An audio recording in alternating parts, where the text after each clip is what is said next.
What's up, guys? It's your boy GRC. Let's go! I'm pumped up. I don't even know what.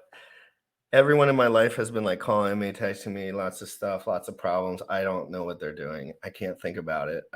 All I can think about is moon gains and buy walls getting broken and truth and transparency getting shoved in people's faces at epic speeds. And I'm not saying like, oh, this is pumping forever, all this shit.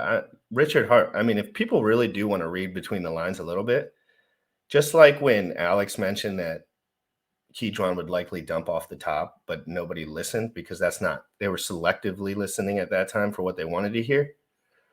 It happens the same when Richard Hart tells you Bitcoin's going to 11K and everyone forgets. And this is just my opinion real quick before we get into I'm not the galaxy brain here, okay? But I'm working on it. Okay. So, but seriously though, so these narratives, all this stuff, I want everyone to protect themselves to a degree. You know, GRC doesn't like to over leverage. It's just not who I am. It's not what I like. Maybe it's because I'm not experienced, but just you're allowed to participate without ruining your life if something doesn't work out perfectly. So remember that too as we go on. Like you don't have to put your whole life savings into Pulse Doge to make a point. You just don't have to do it. You can just be a normal person. Let the crazy guys do all the crazy stuff. Get involved if you're a new guy. Please learn what's going on. It's amazing. It's incredible. I don't have very much money, guys, but I have enough to have a good ass fucking time around here. I'll tell you what, just put $1,000 here, $300 here. I feel like a $300 DCA in Hex makes me feel like a billionaire for some reason when I put a nice 3-year stake out there.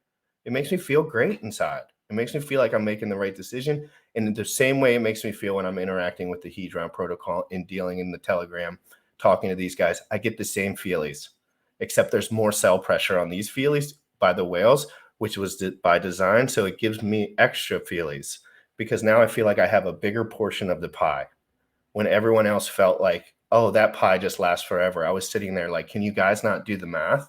Can you not? You're buying an inflating asset every single day and act like it's the most scarce asset in history. It's not how it works. This is about a product that works, that's immutable, decentralized, tagged to the B share with people behind it that are working. That's how it works. It's a whole thing. So I don't know what the hell I'm talking about. I'm jacked up. I'm a noob. And we are ready to go, guys. It's your boy GRC every single day at 11 a.m. Eastern. We have Alex in the green room.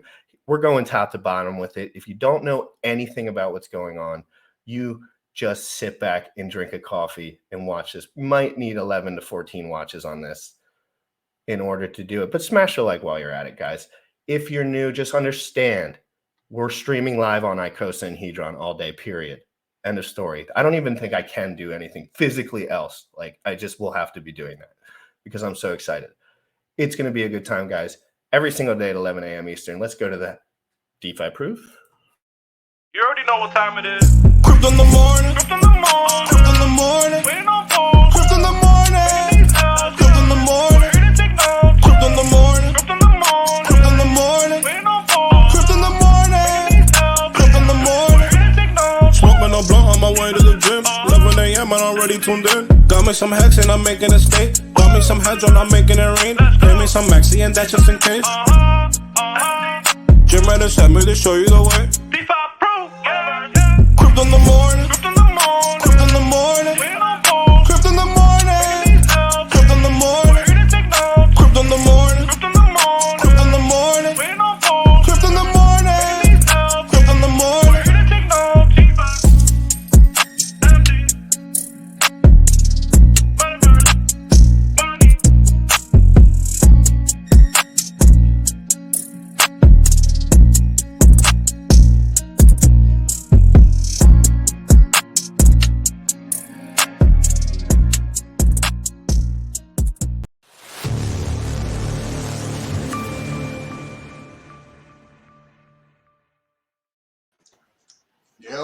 Yo, Alex. Good morning, sir. It's great to see you. This has been a long time coming. We've talked about you on the show many times behind your back when you weren't here, trying to get you on the show. So I'm looking forward to this. How are you today?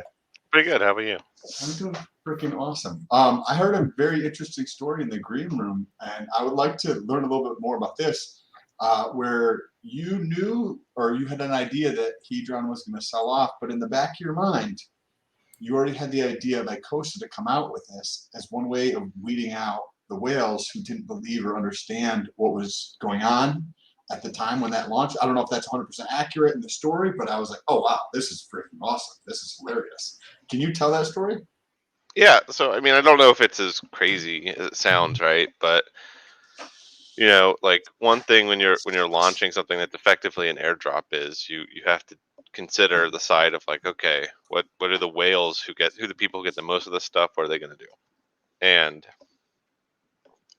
when you're making that call, you have to. It's like you've seen like a lot of projects do different things. Like Hex did, like, okay, we're gonna make these guys stake for minimum 1 year.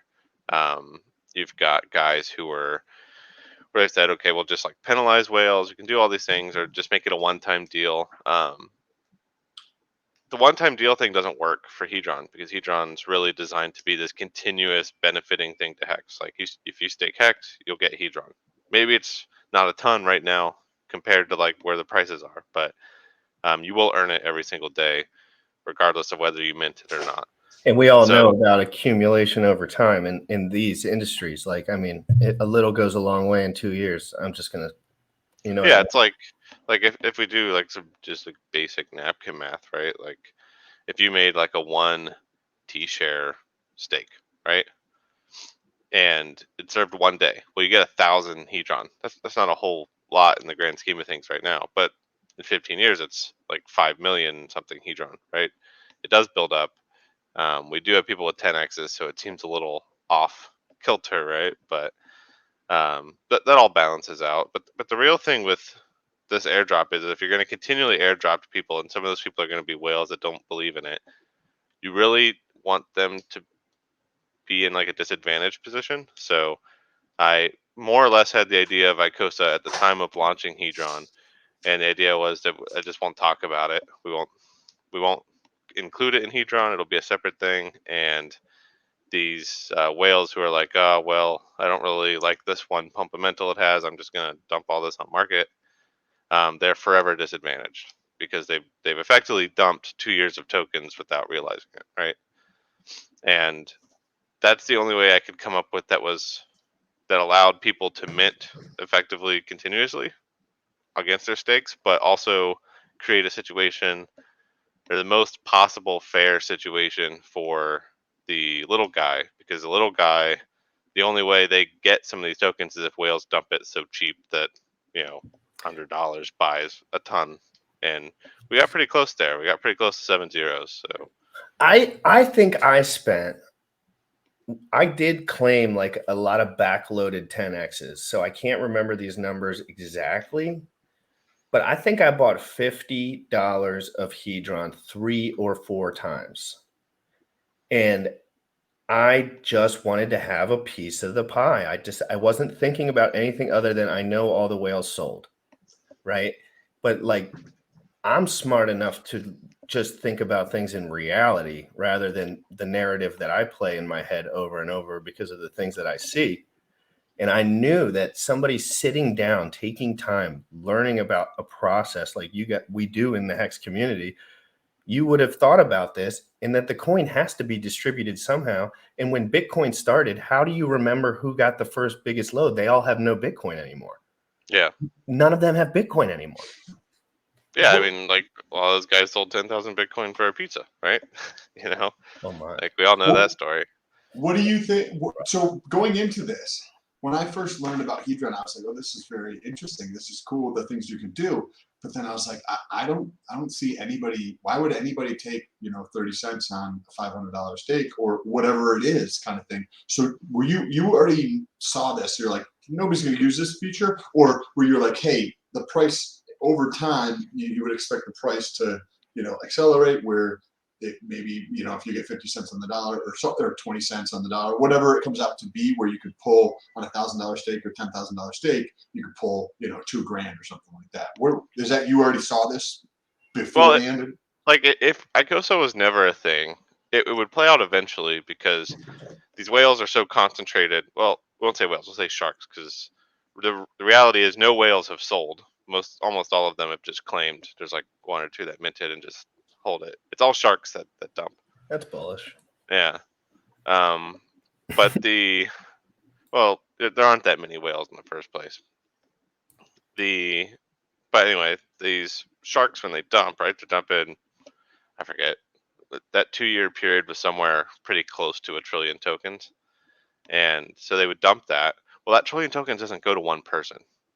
It's like 100 people that eat up various bits and pieces of that stuff. So, it's like those are forever dumped. Those are forever, they're never buyable back when you get that diluted. And so eventually it would have just diluted to the point to where, price would appreciate, because like at 7 zeros, like I was saying, $1,000 effectively will buy a whale position.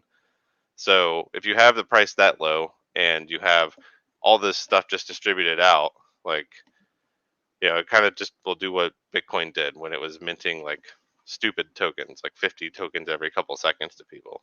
So this is also, can you, just for myself and hopefully some of the people who are watching, what is the kind of like the definition, or how are you defining a whale position? What does that mean exactly? That would be someone right now who's got roughly 150 billion Hedron or more. It's a percentage, Sam. So I think it's an exact percentage. It would be like 1% of the total supply.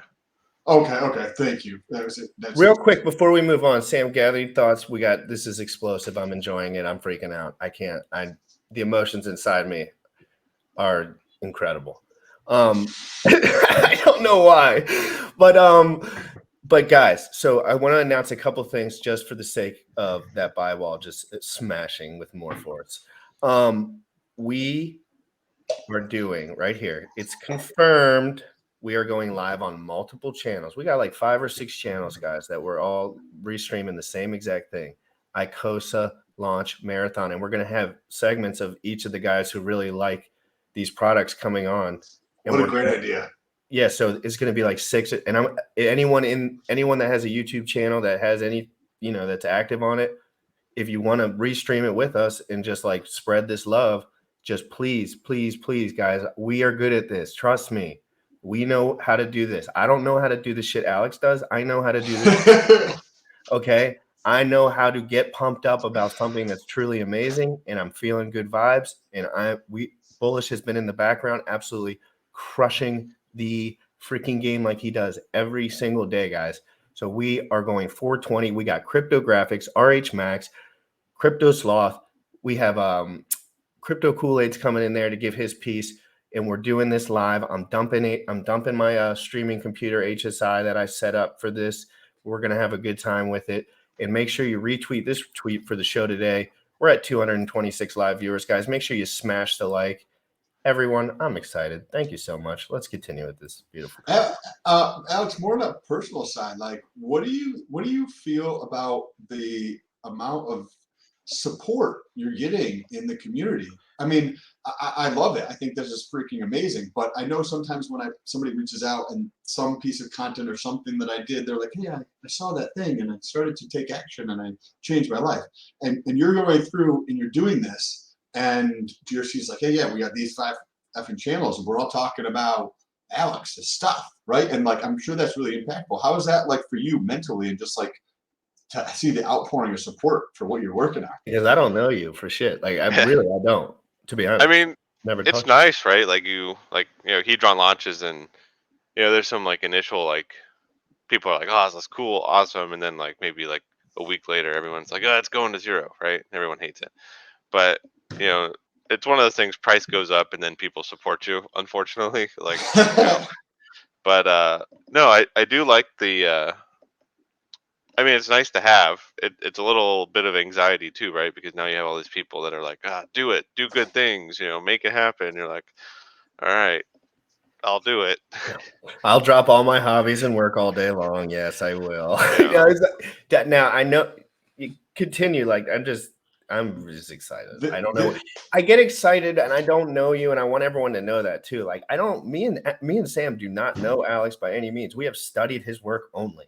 Like I have studied what he has put out there. I knew he existed, but like I just looked at his YouTube content that he was on and stuff like this. But I have no affiliation with this guy, just like I have no affiliation with any of the other coins. And you never see me get excited about this because, frankly, most shit is dog shit that's tied to dog shit, that tied to dollars, right? This is tied to the B share. And that's what's always gotten me excited, is that interaction between the derivative nature of it with Hex, because I love Hex. Yeah, and like go ahead. Go No, ahead. go ahead, please. Oh, I was gonna say it's like, you know, there's a lot of tokens out there that are ERC20s, right? Built on Ethereum or whatever chain, whatever EVM compatible chain. They're everywhere. One of the reasons I wrote Hedron in the first place, and I never would have wrote it without Hex, right? Like to be clear, I knew you could write a smart contract. I knew you could write these tokens and all that stuff, but I had long term, like maybe for the past couple years that I knew about it, just as like, oh, that's stupid because everyone's just writing the same whatever token. They all do the same thing, which is effectively nothing. And they're just like anyone can copy and paste this and do it, right? And they're like, can somebody scream really loud on the internet for this? And then some rich dude's like, yeah, you know what? I've been bored for enough months in a row now. Here's 300 grand. Let's pump this shit. See if I can make another 900. Yeah, and I was writing bots. Like I tell this story a lot, but I was writing bots on centralized exchanges to look for those like rich dudes pumping random shit, and it would try to just get in there right as it was happening. And sometimes it worked, and sometimes it didn't. Genius idea though for insight. Yeah, yeah. It was this whole thing. It was all the TA stuff. It did like Ichimoku clouds and RSI, MACD, all that stuff is in like code, and then it would look for all the indicators to line up and be like, okay. Did it work? Did it work well? About half the time didn't, so I didn't really make anything. But I wanted to ask you about. So I was thinking about this morning. I was actually journaling. One of the things I was journaling out just because I'm excited. I was like, fucking Hedron, weird shit to journal about, but I was like, this is awesome, because there wasn't really a big incentive to like hold Hedron from first take, right? But this ICOSA gives holding Hedron a big incentive because you can stake that shit now. Right? Yeah. Plus, if you just want to hold it, right? There's going to be a 90-day or period of time where there's not a giant increase in burning, and then it's going to be like a step change. But the effect I was just thinking about is how you and GRC were talking about the minting of the Hedron from your T-shares, right? And it's effectively very trivial now, but because there's something that's going to effectively put a floor underneath Hedron, or a floor that's like raising or something, depending on how you want to think about it over time, that's just going to make the T-share even more valuable, right? Like it reminds me of like when Maxi launched, and Maxi's trading 1 for 1 for Hex, and you're like, wait, like they have Hedron that they're getting at like a 4x or whatever it was with this Maxi contract. They have the bigger pays better, the longer pays better, and that's all wrapped into one, and it's still trading at 1 for 1, or at some points it was less than 1 for 1. I was like, this doesn't make any sense. I made a killing off that shit, dude. I made a killing off that shit, no lie. And I sold my Maxi at 11 cents, self-proclaimed. I'm sorry, I did. And I could get completely nuked on that, by the way, nuked. And I have a lot of USDC right now, and I could get fucking. So people are DMing me telling to get rid of it. I don't care much about what people say. I got to read around a little bit more before I do anything crazy, but I'm not afraid to spend it. That's for sure. You know what I mean? So like at this point, having some of these assets are starting to outweigh because of the potential upside, the potential downside of me losing 50% on these other assets. So I like to read the book, how it's laid out. And when Richard says to me that all risk on assets are going to go down again, I believe him. And no one else wants to. They want to think if there's a pump, it's a moon runner and it's forever. But that doesn't mean the floor doesn't raise a fuck ton too. Like the floors for these really good projects sometimes stay up because they're really good projects. So that's something I wanted to highlight too.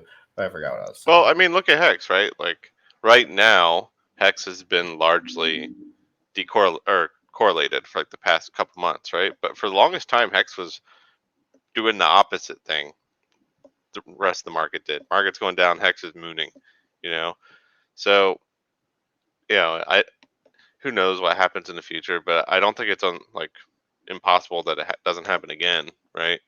Um, when I look at like Maxi and Hedron, I think of things like Maxi is like a perfect tokenized representation of the little guy, right?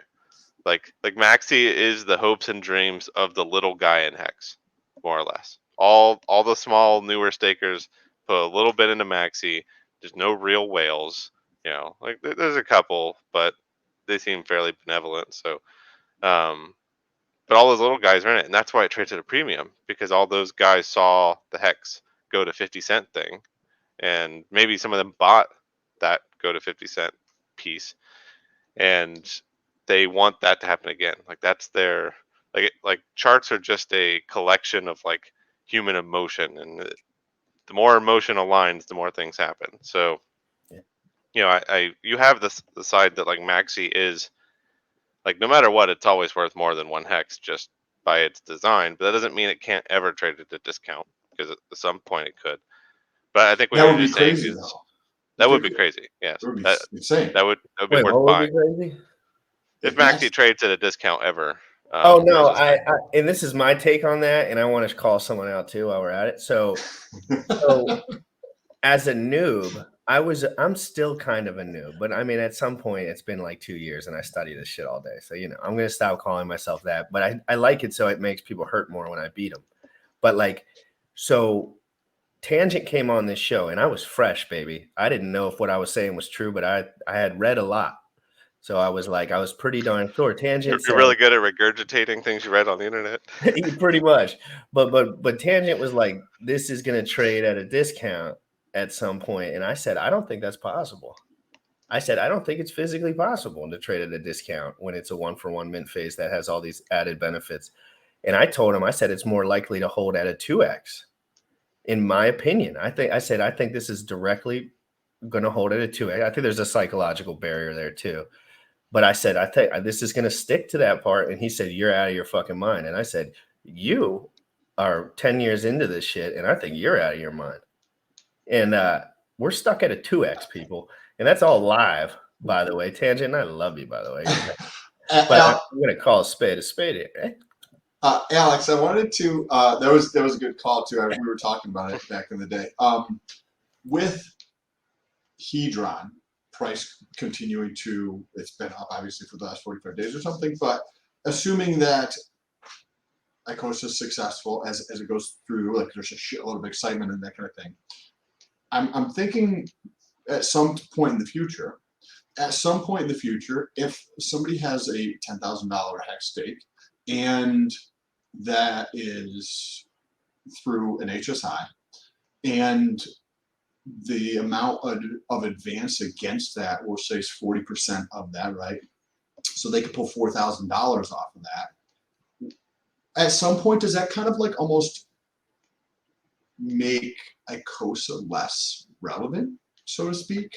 Because if the idea, right, is with Icosa is to ramp up the advances on, if I'm understanding, please correct anything if you're like, hey, this is completely wrong, is to like ramp up the advances or that feature of Hedron so that there can be more burning and et cetera, and all this other pieces associated with it.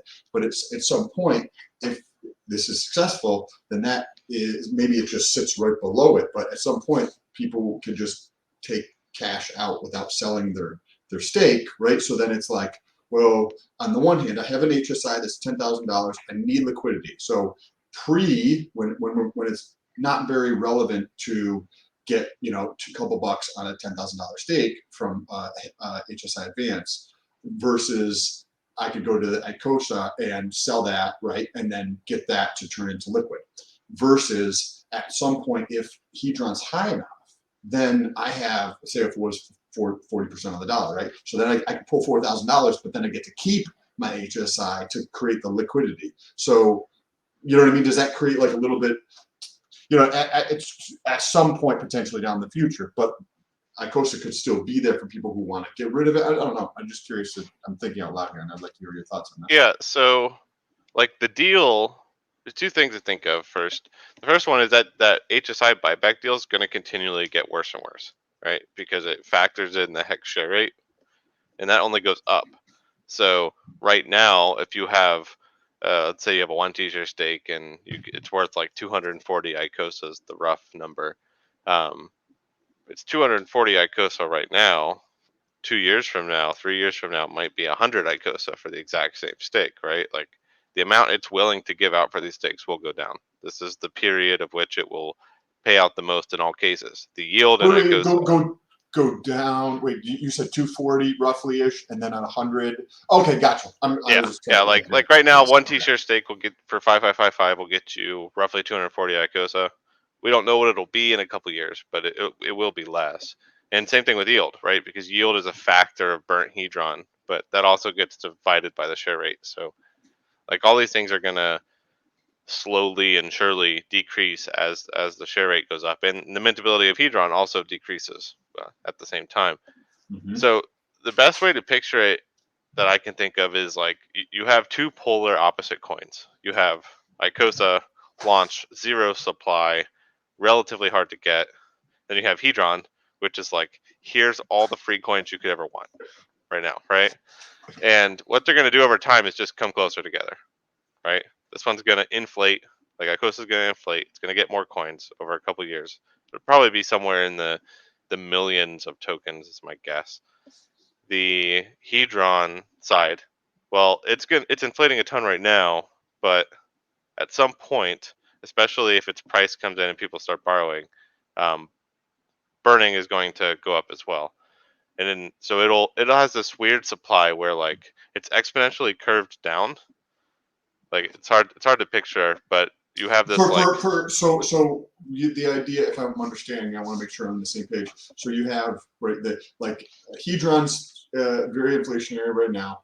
Mm-hmm. Assuming this goes through successfully, there's going to be a big increase in advances, which is going to increase the burning, and that's either going to drastically decrease the amount of inflation because the burning. It could actually be potentially deflationary. It will get there inevitably at some point, because at some point you have this problem where the B share is gone, right? Like right now we're still in the age of T shares, kind of, right? It's like, I forget what it is. It's like $500 some to get a T share, I think. And I think it's more than that. Oh, you mean 555, a 555 T-shirt? Yeah, like a big, long one. Okay, yeah, that helps you out a little bit. Yeah, a lot. Yeah. But so like, if you think about it though, like the T-share is not obtainable for most small people, especially if you're doing a short one. So what you're in this situation now where like we're all talking T-shares, really we're in the age of B shares. Like that's kind of one of the things Hedron brings people's attention. It's like, hey, like the people coming in here and putting $10 in, yeah, they're not getting T-shares no matter what. So that's going to continue to get worse and worse. And at some point, we'll be talking about M shares, right? Well, when that happens, Hedron's going to be minting like 0.01 Hedron per day on these stakes, right? So at that point, you have all these older stakes that are probably being borrowed against still or whatever. And if those get liquidated, they might still go for a couple million Hedron when people can only mint 0.1 per day, which is net deflationary. So like, because like that 15 years of staking has to catch up with the minting. So I don't know when that happens, but it will go net deflationary at some point.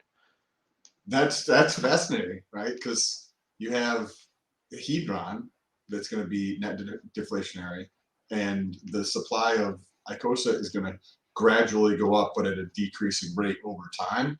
And I don't know. This is fascinating. Putting all these different pieces together. Do you see that, like that point where the price of Hedron is high enough? Do you see that people making the mental trade-off between, say, selling an HSI or borrowing against it in Hedron? Do you see that kind of like being the trade-off people go through? Like it's like, hey, I broke my foot. I fucking you gotta do X, Y, and Z, and I need $2,000 or $3,000, $4,000, $5,000. Yeah, I think there'll be people making the trade-off. I mean, I think most people, if you have the option of completely getting rid of your stake or borrowing against it with some kind of fair terms, right? Like borrowing probably more attracted to that option. But there's going to be things for everyone in this case, right? Like if Icosa moons, maybe they do, like, it's like 2 years from now, and then for some reason Icosa just goes up 100x or something. Like maybe they do sell for Icosa at that point because they're like, oh yeah, they went up so much, it's worth it. The difference is that there's always going to be a base demand for Icosa where people are minting and they want to stake it. Like that's always going to exist, and Icosa's systems will better make the borrowing side of Hedron a little bit nicer. And the real goal of the two protocols entirely is to create all of this positive feedback loop arbitration stuff for Hex and drag, if they go up at all, they'll drag Hex with them. And we're seeing that right now with Hedron to a degree on the Hex price. So that's cool. Well, that just makes every single stake more valuable. What it does is it just raises the floor of the whole ecosystem. It's just like a self. All it's doing is providing less selling pressure overall. Correct? Like over the whole ecosystem. Like if you're having it all as a whole, like anyone can sell one position or whatever. But if all these mechanics are working as intended, it can only be a net positive. If people are doing well, like the arbitrage stuff I think is really interesting, right? Because let's say Hedron moons, right? And it goes to the point to where you can borrow more USD value off a stake than it cost you to make the stake, right? Well, if that happens, what are people going to do? Well, they're going to make a stake. They're going to borrow Hedron. They're going to take that borrowed Hedron. They're going to buy Hex. They're going to make another stake. They're going to borrow Hedron again. And every time they do this, they 2x the spread that they're making between the two. So if they're making $100, they do it again, they make $200. They do it again, they make $400. They're just going to keep doing this until they can't, until the price arbitrage equalizes. And what that means is Hex's price is going to go up, and Hedron's price is going to come down a little until they equalize. And it ensures that Hedron, if it is performing very, very well, and it goes beyond that arbitration point, like it's going to take Hex with it. Same thing happens with Icosa with the HSI buyback, right? And I'd argue maybe the HSI buyback is even a little bit more direct, right? Because you can just make a stake and sell it for tokens, and then use those tokens to buy Hex. Now you get right both there, you sides. got to get at the Icosa price because that's the end. That's where the whole mental loop always ends at the Icosa price, which is kind of intuitively. Well, think of it this way, right? You just sold your Hex stake for Icosa. Are you going to sell it for less than it cost you to make that Hex stake? I don't know. I'm going to be so excited. Who the fuck knows? I mean, if it's available for sale cheaper, like great, right? People can buy that token. But do you see that? Like, because that's like the pin that's the price of Icosa is going to determine the success of the system, in my opinion, to a great degree. Because if I got $1,000 stake and I get 20 cents on the dollar, if I need liquidity really bad, maybe I'll do that. But why not just turn it into an NFT and can't you calculate it off the B share relatively?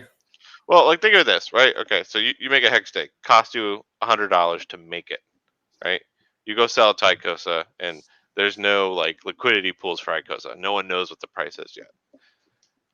So if you were going to make a liquidity pool and you were going to come out there and you were going to say, hey, I want to make this liquidity pool, where are you going to start? Are you going to ask for less than what it cost you to make the stake? Right? Probably not. Now, this won't hold true forever, right? Because people are earning yield, which is Icosa. So eventually there's more Icosa than just the people selling stakes. So there's going to be a balancing system. But for probably at least 30 days, all Icosa that's liquid in the system is going to come from these HSI buybacks. And I don't see anyone wanting to sell their Icosa for less, at least less than it cost them to make it. And they probably want to see a return. So they probably want to sell it for more than they make it. But if they sell it for more than it costs to make it, then it's arbitrage, which just incentivizes more people to make more. Yes. Okay. Real quick, Motley Investor has a question for Alex. Let's just highlight it because it's a good one. Alex, if I stake my Icosa day one and I'm a shark, but day two, enough Icosa has been minted to make me a dolphin, can I add Icosa to that stake and change my staking length duration? So I Yes. think he's basically asking about that staking length duration change with Mhm. with how much I you think- have. Yeah. I So think like there's a bunch of questions around that too. So just highlight that whole thing Please. because there's yeah, been a lot sure. of talk. So when there's zero supply and you go, if you sell an HSI in the system, you're going to be a whale. Everyone's going to be a whale, right? They're all going to own more than 1% of a thing because there's so little of it. So when you do that and you stake, the system's going to tell you, okay, minimum stake length 360 days. You're going to get this 20% bonus. But over time, the amount there's going to be all this Hedron or not Hedron, all this Icosa being minted, and you may not be a whale anymore, right?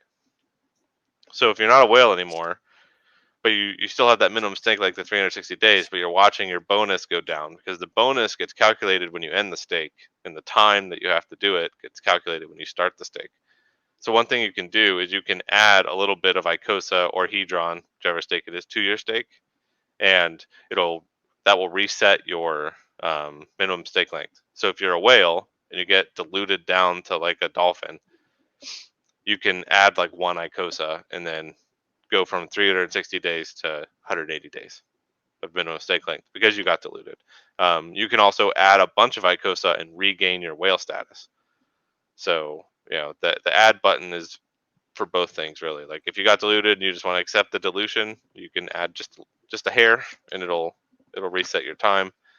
If you want to regain your status as a whale or whatever you were, you could do that as well. Can you talk about the I don't know how to describe it, but I'm going to try to do my best here. Where like the pre-minted or over the past piece and how that's going to be calculated over the next 360 days or something along those lines. Yeah, so there's been roughly 3.4 trillion Hedron burned since Hedron's inception, and when Icosa launches, the very first thing the contract does is it adds up all that Hedron, and then disperses it over 360 days. So that means there's roughly 41-ish thousand Icosa going into the pools. So the Icosa staking pool gets 41K, the Hedron staking pool gets 41K, and the We're All the SA pool gets 41K. They're all getting that amount. They're going to be getting that every single day for the first 360 days. So 41K per day. Is that what you said? yes, globally into the pool. Dispersed across per yeah. pool. Yes. Okay. Yeah. So like if there's 10 people in the pool, everyone Equal. would get let's say 10 equal people are in the pool, everyone would get like 4.1K. Gotcha. Right. So that it'll get divided down. But there's gonna be a good bit. Like that's like if everyone serves their stake, let's say everyone stakes and they all serve it to completion, and they all follow the rules, I think that's like 30 or 40 million Icosa by the end of the first year. So I don't expect everyone to do that, right? Like I think there'll be people who emerge the end stake, and some things get burned, things get redistributed. Some people won't end stake at all, right? Because you don't have to. You can let your stakes go forever. Like you could make an Icosa stake, a Hedron stake, or a We Are All the SA, and you could just go put your keys someplace safe and forget about crypto for 30 years and come back and they'd still be there. You could end them. You don't have to pick a specific time length. Nope. It tells you what your minimum is, and that is if you end within the minimum, there'll be a penalty, but there is no max time length. You can let it go forever.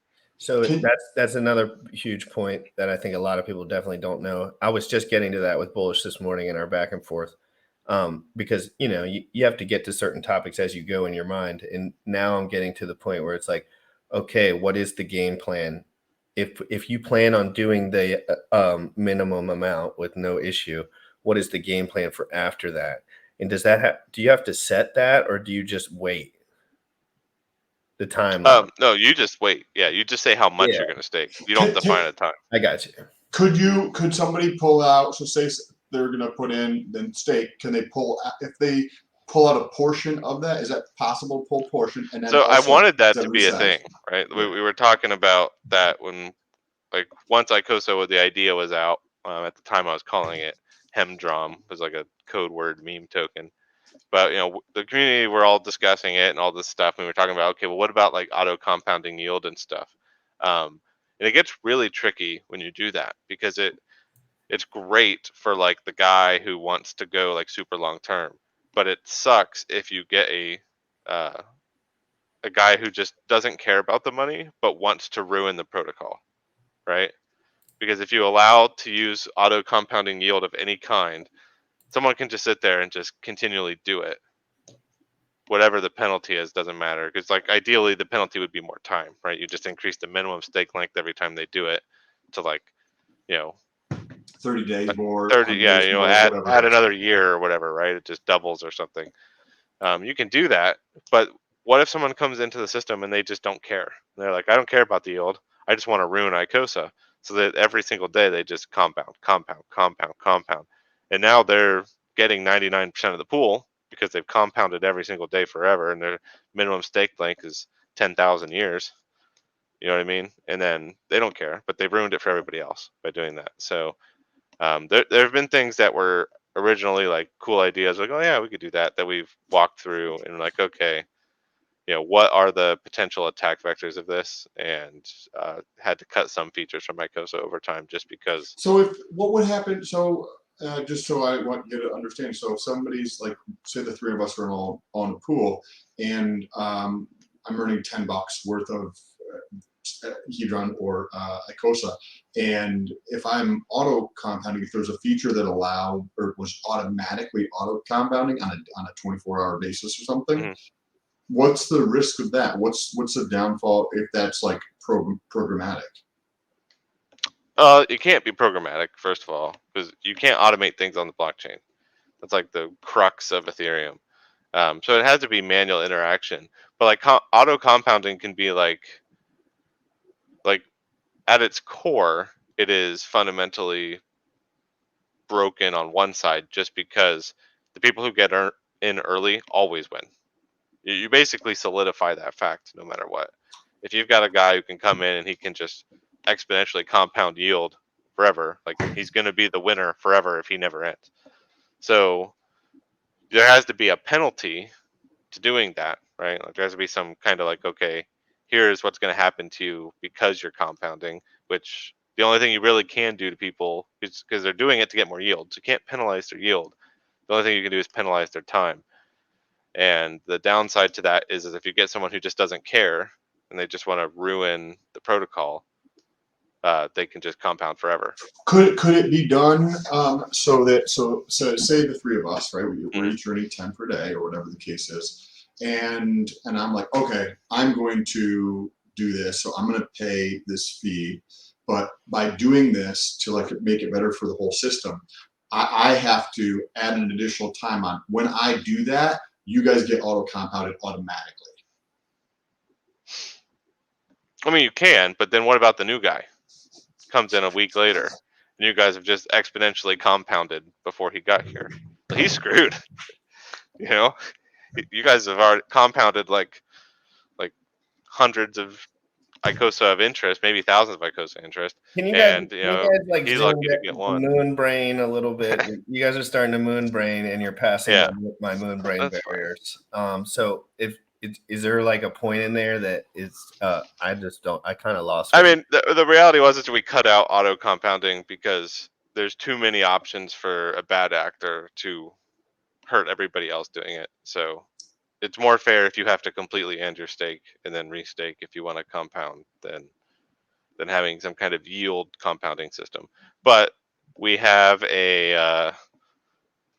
we have like the next best thing, which is where if you have a stake and you want to like, oh man, I really wish I made this stake bigger, right? Maybe you got diluted, a bunch of other stakers came in, maybe who knows? It could be any reason.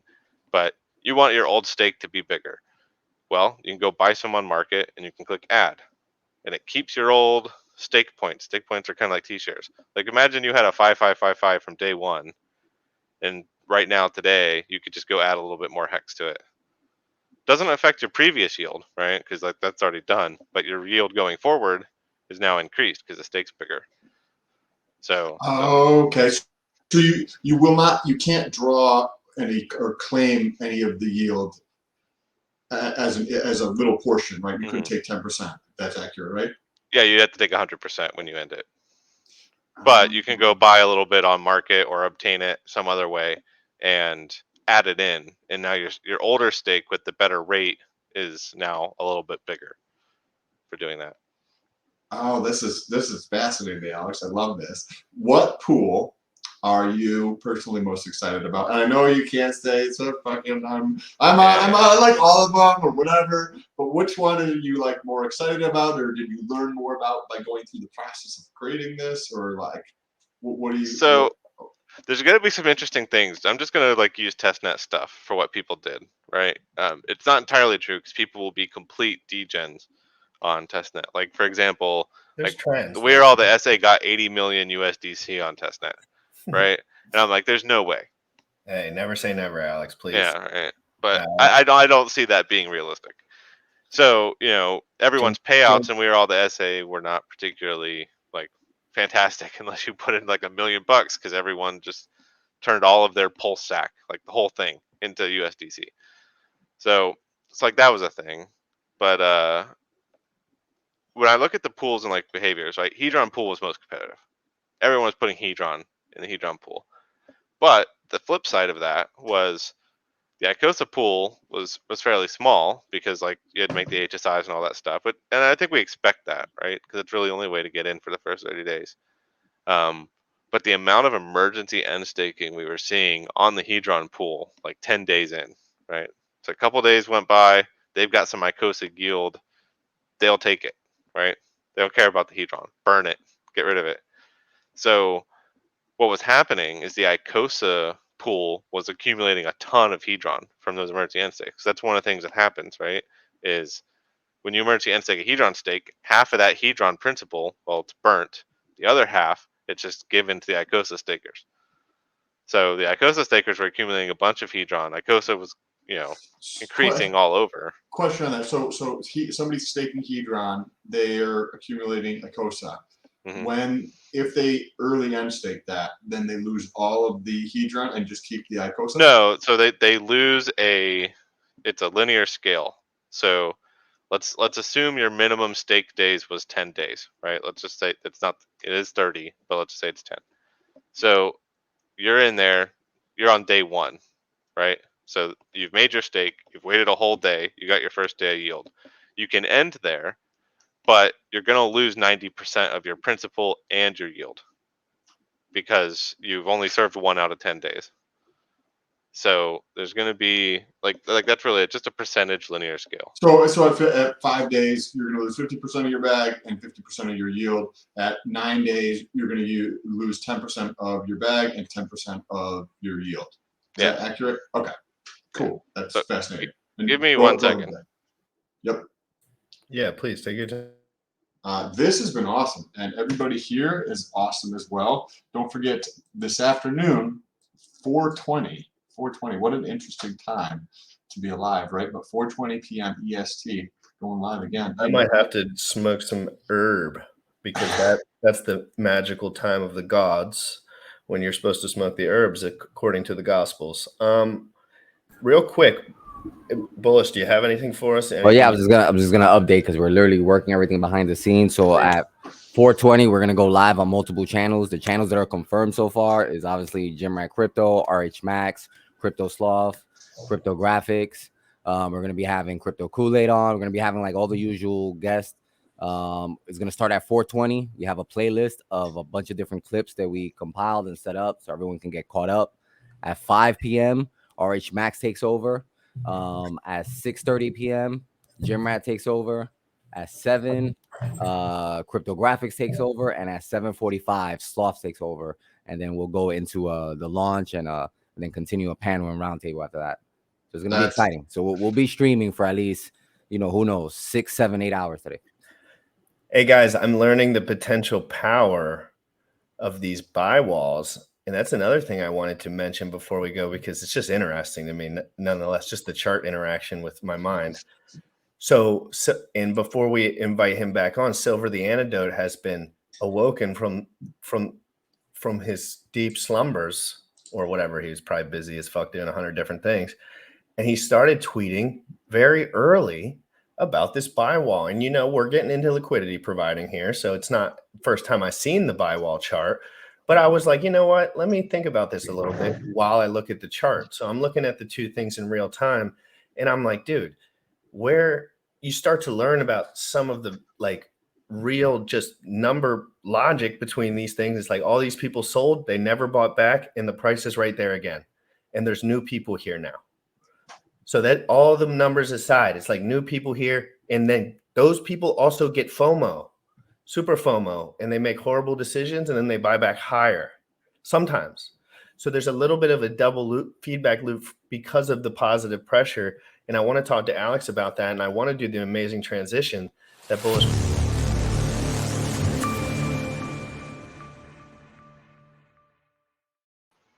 What an awesome transition. Alex, you were just getting into kind of I think a little bit what GRC was talking about, but you were saying the different pools and then what behavior you were watching play out on the testnet, where if you're staking Hedron, right, there's a boatload of people doing that, right, because it's available, so you can do it, right, and there was not much in the second pool, and then you were talking about how they were splitting that up, and you started to get into that, and then we broke. Yeah, so I mean, everyone has Hedron. So the first thing was Hedron pool got a bunch of stuff thrown at it. The Hedron pool was what you were saying was people were making it 10 days, 12 days in, and then they were emergency end staking to go get that little bit of ICOSA. They didn't care about the fee because at that point, they were getting maybe 30%, 40% of their yield. So they were taking that and they were putting that in the ICOSA pool because the ICOSA pool was paying out because there were less people there. It was just paying out proportionally way, way more. So the interesting part about the ICOSA pool was accumulating a lot of Hedron from that emergency end stake procedure within the Hedron staking side, because the principal, the Hedron principal, 50% of it will get burnt, which increases the ICOSA payout.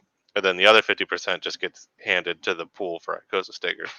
So yeah, that was a super interesting thing. HSI buybacks were a little bit of a thing. It was testnet, so a lot of people didn't show up to. You have to have Hex, right? It's like there's some considerations for testnet, right? You probably need to have a pulse sacrifice, right, to be able to have money on the testnet. And yeah, you can go get the free 10 pulse or whatever, but it's not a lot.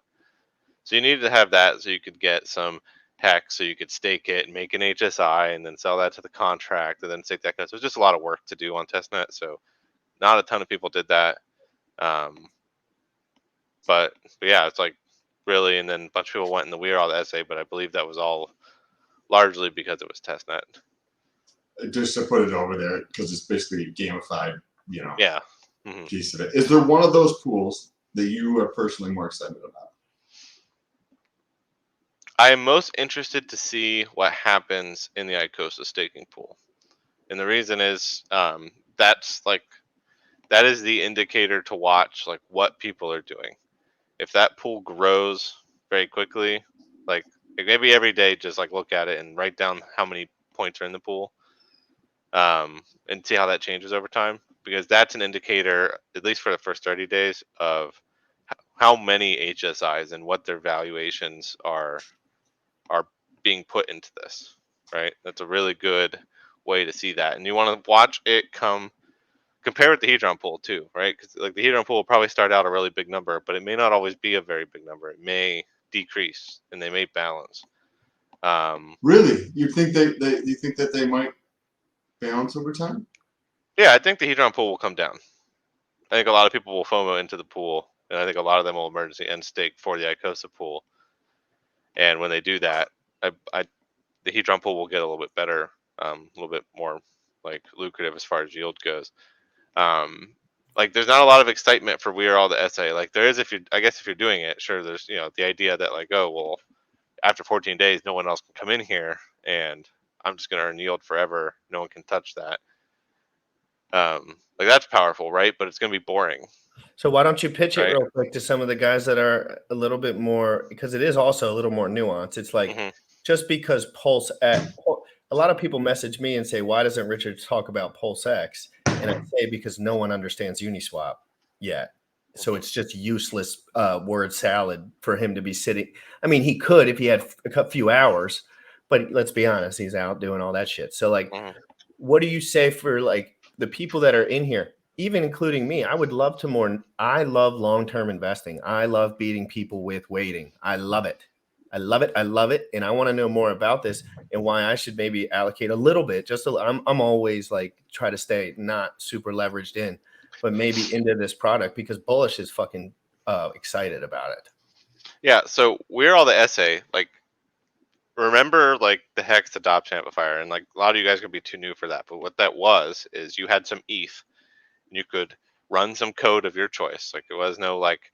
This was before sacrifices were a thing and we had to wait for things. Like you would take some ETH and you would go to the Hex website and you would immediately turn it in. Well, you'd put it in and then the next day you'd click a button and you'd get some form of Hex. Like there was like a pool of like 500,000 Hex roughly. It might have been 500 million Hex. I think it was 500 million.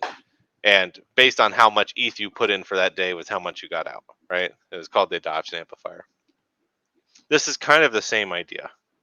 You have some token and you go in there, and we can use multiple tokens on Icosa because we have Uniswap now. Back then Uniswap didn't exist, so it can actually just go check what the price is for things on Uniswap. So there's a couple of tokens in there, a couple of the community ones, and you come in there. If you put those in, you get an NFT, and that NFT has some points, stake points associated with it, just like an Icosa stake or a Hedron stake, and that NFT itself is gonna accumulate Icosa. The catch is that if you ever redeem the yield, right? If you ever end the stake and get the yield, the NFT is destroyed. It's burnt. So there's only 14 days to make these. Like once day 15 happens, no one can make any more of these NFTs. They're gone. So what happens here? I love limited time deals. Yeah. Well, what's going to be super crazy here is because these are NFTs that are effectively going to be a stake, right? Like you don't get the principal back, by the way, either. Like no expectations, but it's gone. So you're only going to get the yield, and there's only 14 days to make these things. Over time, at some point, someone's going to end one, right? So what happens when you have a relatively, like, let's say there's only 10 people in and you're all equal, right? So you're getting 10% of the yield every day on your NFT. A year down the road, one guy ends he's like, okay, cool, this has got enough Icosa in it, I want out. Well, now what are you getting? You're getting more yield, right? Because now there's only 9 people in the pool. No one else can join. At some point, this gets down to like one person left in the pool, and they're getting 100% of the yield until they end it, right?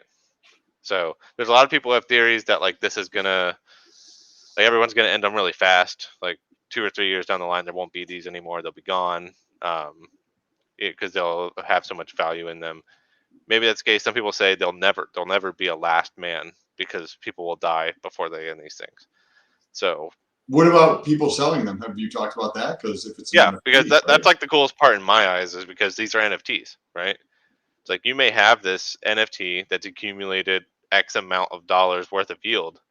You can go to OpenSea and list it for sale, right? You don't have to end it. You don't have to get the yield out.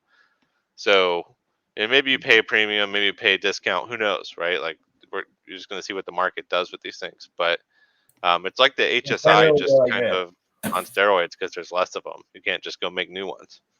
Where is the yield coming from for the SA pool? From inflation, like same thing as the rest.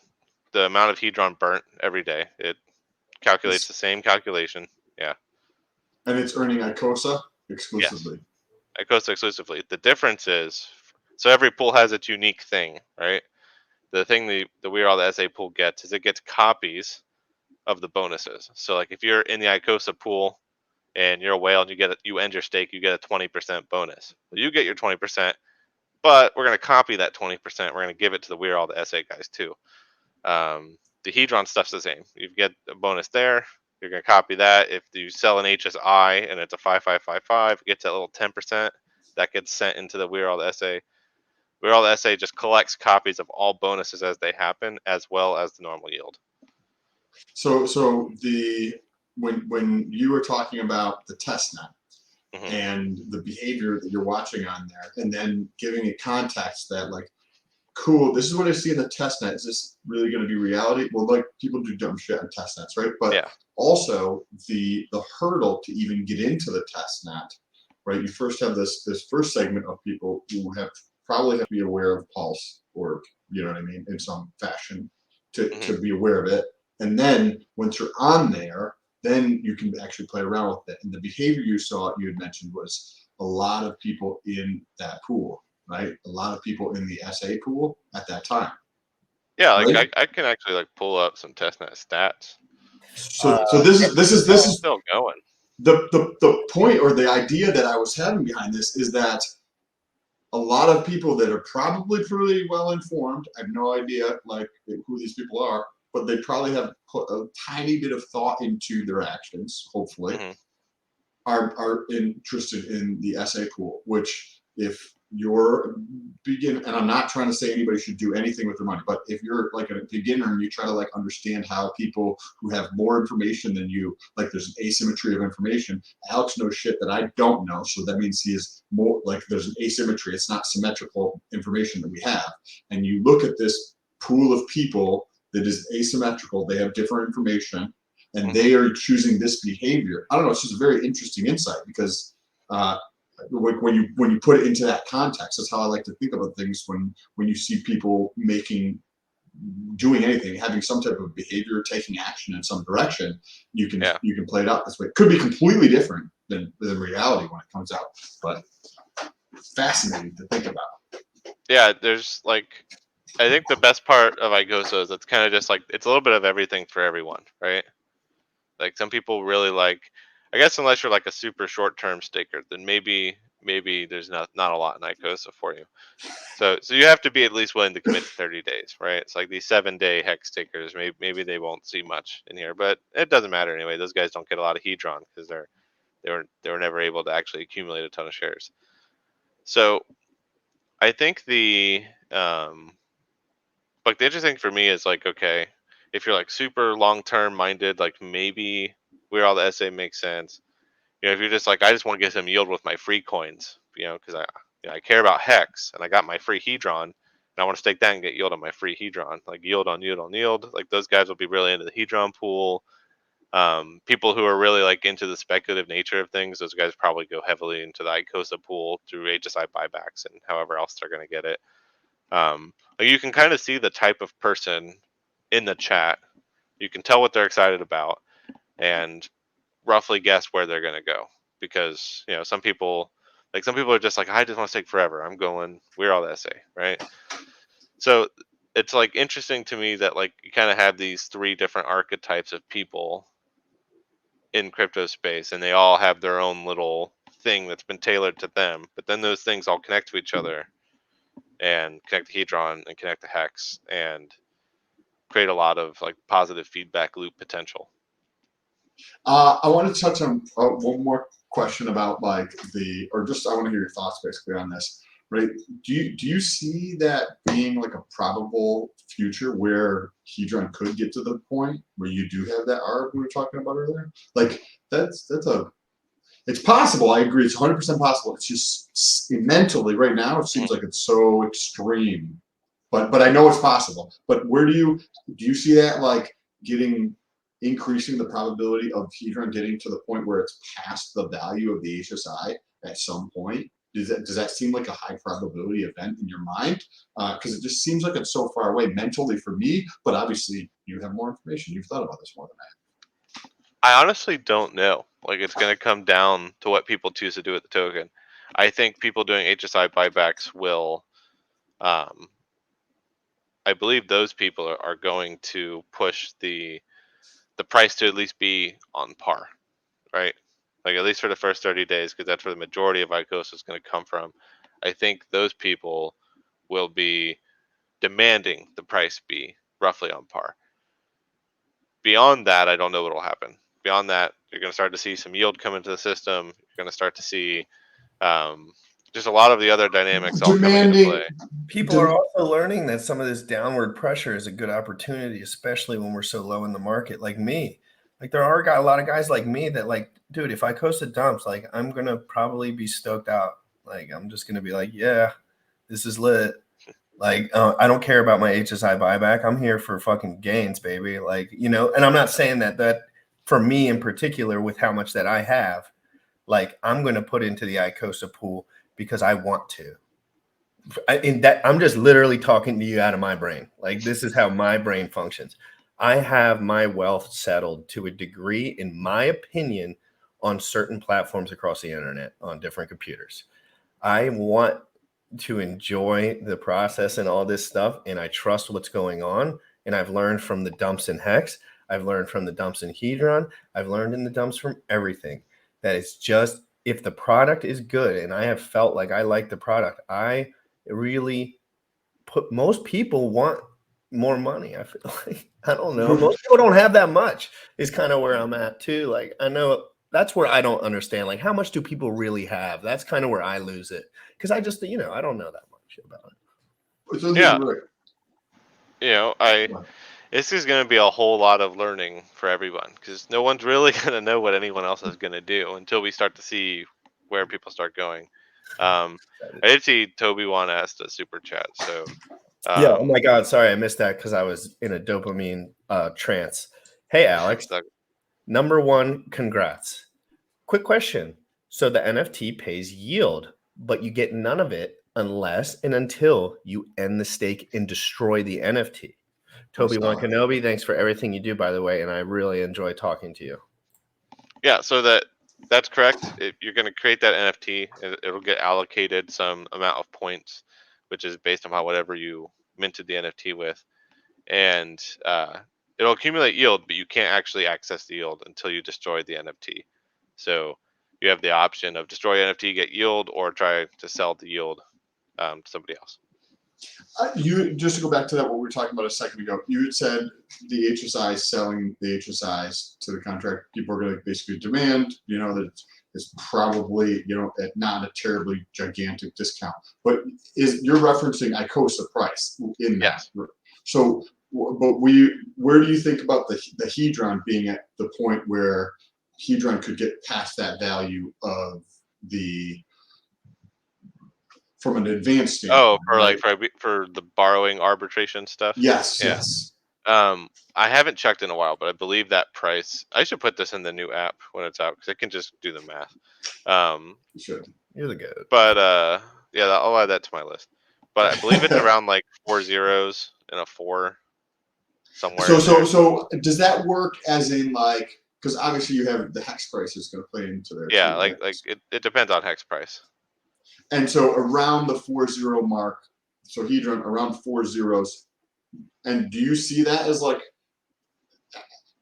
assuming that you think about it as like a system, as things ramp up, whether the hex price is like where we're at in a bear market or whether it's pumping, do you see that eventually getting to the point where Hedron is kind of on par, so to speak, with that from an advanced standpoint, where you could advance, north of 50%, 60%, 70% against your stake? Is that something you think? I think there will be times where it happens. Like, cause here's the interesting part, right? Because let's say Hedron's value shoots up, right? You can borrow 50%. Even if you're on the Hedron bearish side and you believe that the price of Hedron is like not capable of maintaining any significant value. So let's say it does get there, you can make 50%, and you believe it's going to go down. Well, then borrow because it's effectively a short, right? Yes. Because you can borrow at 50%, and then if the price goes down 10x, well, now it's cheaper to repay back at 10% of the dollar. God, we're going to have a lot of options. Ugh. And then from the other direction, if it continues to climb up there, you were wrong on your short, sucks to be you. It's hard to be wrong in a system that doubles back on itself that's tied to an asset that's going up really fast compared to the rest of the market, in my opinion. And that's the other thing. It's like saying these are just like within our opportunities of having not really moving your wealth. You're kind of just making money, like because there's always yield perpetually being earned. So to a degree, if you have enough economic mass, you really don't need to add that much more at certain times because it's such a new product. I don't know. I'm just thinking on top of my shit. But I wanted to ask, and Sam, if you have any other questions, just ask, of course. But like, if there's anything you'd like to pull up and show anyone, like that would, because there's 300 people in here. The chat's going berserk. My Twitter's going berserk. Telegram berserk. So, is there anything you want to pop up and show before? Because there's going to be like 3 hours here where we're not talking about Hedron, and people are going to have to like mow their lawn or something. That's what I have to do. That's what I have to do. It's gonna be a long time to mow your lawn. But It takes a fucking minute, brother. It he uses these clippers. No, I use a fucking shit mower, guys. I'm fucking. Hey, your boy GRC's making it happen out here for the crew. I'm live every single day, by the way. I've never missed a day for everyone in the crowd. You remember that if you're new in here. Go on. I'm sorry. well, like just think of it like, let's break it down simply, right? At the end of the day, you can stake some Hedron and get Icosa. You can stake Icosa, you can get Hedron and Icosa in return.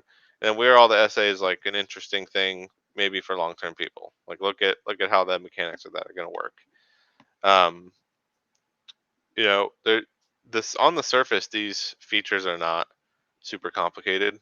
Like how they all interconnect and how Hedron relates and how it's going to do all this stuff with Hex. Like all that stuff's complicated. But how you actually interact with the stuff is pretty easy.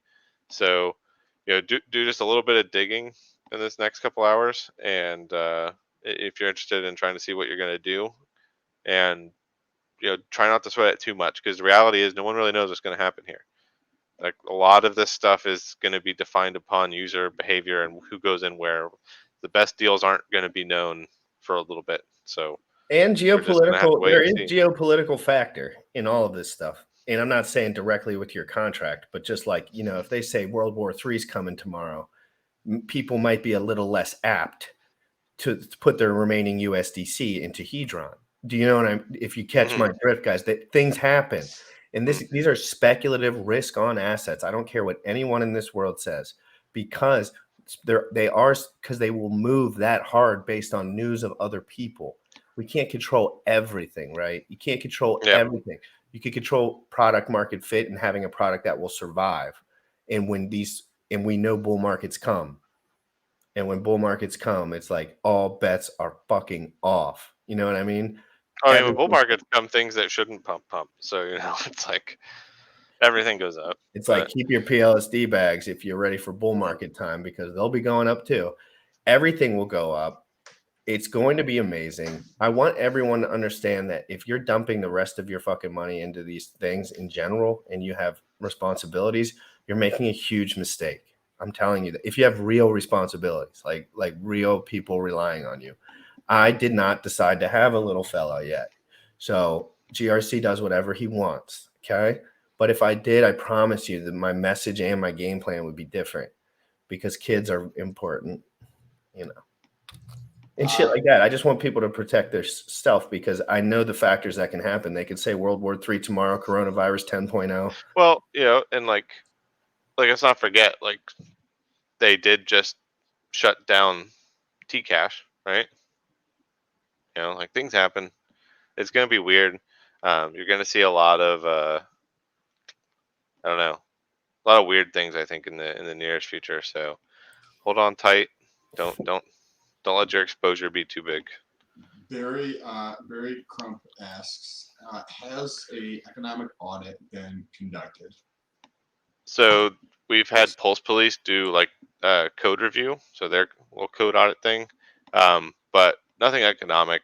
The nice thing about Icosa is like we can borrow some things, right? So like Icosa directly borrows the hex share rate, right? That's a number that we can already just agree goes up and to the right forever. So, and because that's already been audited, we can just trust that that's true. The staking mechanism economically of Icosa is a bit different from like Hex's. Like Hex has to ensure that it has a consistent inflation rate forever, and then that's distributed and all that kind of stuff. Icosa doesn't, because it's variable inflation rate. It's based entirely upon burnt Hedron. So that makes the math like simpler in a lot of ways. Like if you compare like Hex staking to Icosa staking, Hex staking is massively more complex code-wise. Icosa staking, like the 3 pools all have their different like little quirks that make them interesting, but the actual staking logic is largely copy and paste between the 2. So And you can Or the also 3. take a look at Hedron, right? And Hedron has been successful, right, so far. So I This think has it's a been good awesome. place to close, guys. We have a lot of content coming up. Alex has a lot of work, I'm assuming, stuff to do, people to talk to, things to get situated, because, we want to make sure that I want to do everything I can do to make people understand this. That's kind of my part, right? Like everyone has a different part. And I think the most effective thing for me to do is make sure the most new people and people that want to make good financial decisions in a bloody bear market. And I want to just try to pay attention and read and be involved, because I promise you, you don't get good at this by picking and choosing what information you're listening to. And that's what most people end up doing. Motley's one of those guys that can carry around fat bags and keep an open mind. And that's what I really do love about him. He's willing to talk to Vince. He's willing to talk to his guys. He's willing to learn. And just because you have whatever amount of money in Hex doesn't mean you don't have to learn, especially when the founder of Hex mentions Alex by name, says he writes good code and that he's excited about the potentials of these things. And he doesn't say shit about anybody. Richard has never, I've been watching every word that motherfucker has said. He does not give people props. It slips out of his mouth just barely if he does. And that was a big trigger for me. I'm not going to lie. Just as an independent thinker, I was like, wow, Richard really just mentioned that and him. And he never does that. Maybe this is a good idea that people are just not caught on to 100% yet. But anyway, we could go on all day long. Alex, thank you so much. Sam, any closing words? Alex, any closing words? Go ahead, Alex. Yeah, like if you guys are watching the stream and you haven't done a big deep dive yet, like head over to the Telegram t.me/Icosa Crypto. You can look at all the stuff on my Twitter, like at Synergy or at Icosa Crypto or at Hedron Crypto. They all go to the same place. But yeah, like do some learning, go to Telegram, ask questions. Like we got a bunch of people, like probably in the last 3 days, like Telegram's shot up maybe 25% people. And they've all been learning, and they've all been just, I don't know, helping each other out and learn stuff. So, and I'm in there too. So That's awesome. I want to acknowledge you for everything that you've brought to the community. I think this is awesome. I really appreciate the time you took to come on here and just chat with us around this. I'm very excited to see how this plays out and understanding some of those little more nuances, right? Because the essence of the 3 different pools is pretty straightforward relative. I mean, like for people in crypto, right? Like if I tried to explain this to my mom, it might be a different story, but for us, it's pretty straightforward. But the interesting thing here is the Icosa Hedron and then the Hedron and Hex, and how the interplay right there is fascinating there. And I think that there's going to be some interesting learnings from this. But thank you, Alex. I appreciate you. I appreciate everybody in the chat here, and we'll see you guys later this afternoon. We're going to wrap up with some. And if you're thinking about that Hedron price really closely, instead of speculating, check that buy wall real quick and look at that. okay, real quick. I think we actually went down a little bit. Someone yeah, Hex did too. Everything kind of took a little setback for a second, but that buy wall yesterday was fully loaded, locked by the gods, and today it is flimsy, like a little stick tent. You know what I mean? Like, oh my gosh! So be careful, guys, because price discovery is like inches away. But I'm not saying that it couldn't just be mega downward pressure either. Again, this is just all speculative. Never over leverage yourself. Please be careful. Just be careful, guys. Just be careful, guys. Okay, everybody have a great day. DeFi Proof, the greatest DeFi rapper in history, guys. I'm going to give him a little shout out while we get out of here, guys. 420, we'll be back. Everyone smash the like. Everyone hit all the buttons. I'm ready to go, baby. Damn it.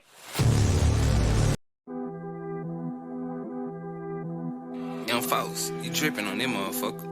Richard Heart. Richard Heart. Bought my Hex from the fucking start. 1.1 every day we mark. By my hex from the fucking start. Sacrificing all this bread like I'm Richard Hart. Got paid on big payday and I had a hairy start. Now I'm checking on my pulse just to check my heart.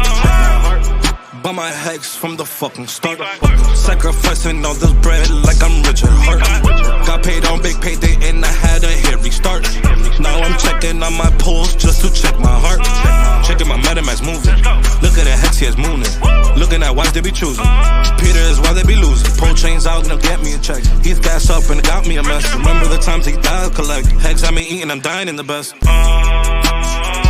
Getting this back like a year ago. Getting this post, I ain't letting go. Swerving the ring like a Lambo. Getting this back like a year ago. Getting this post, I ain't letting go. Swerving the ring like a Lambo. By my hex from the fucking start. Sacrificing all this bread like I'm Richard Hart. Got paid on big payday and I had a hairy start. Now I'm checking on my pulse just to check my heart. By my hex from the fucking start. Sacrificing all this bread like I'm Richard Hart. Got paid on big payday and I had a hairy start. Now I'm checking on my pulse just to check my heart. Richard Hart. Richard Hart.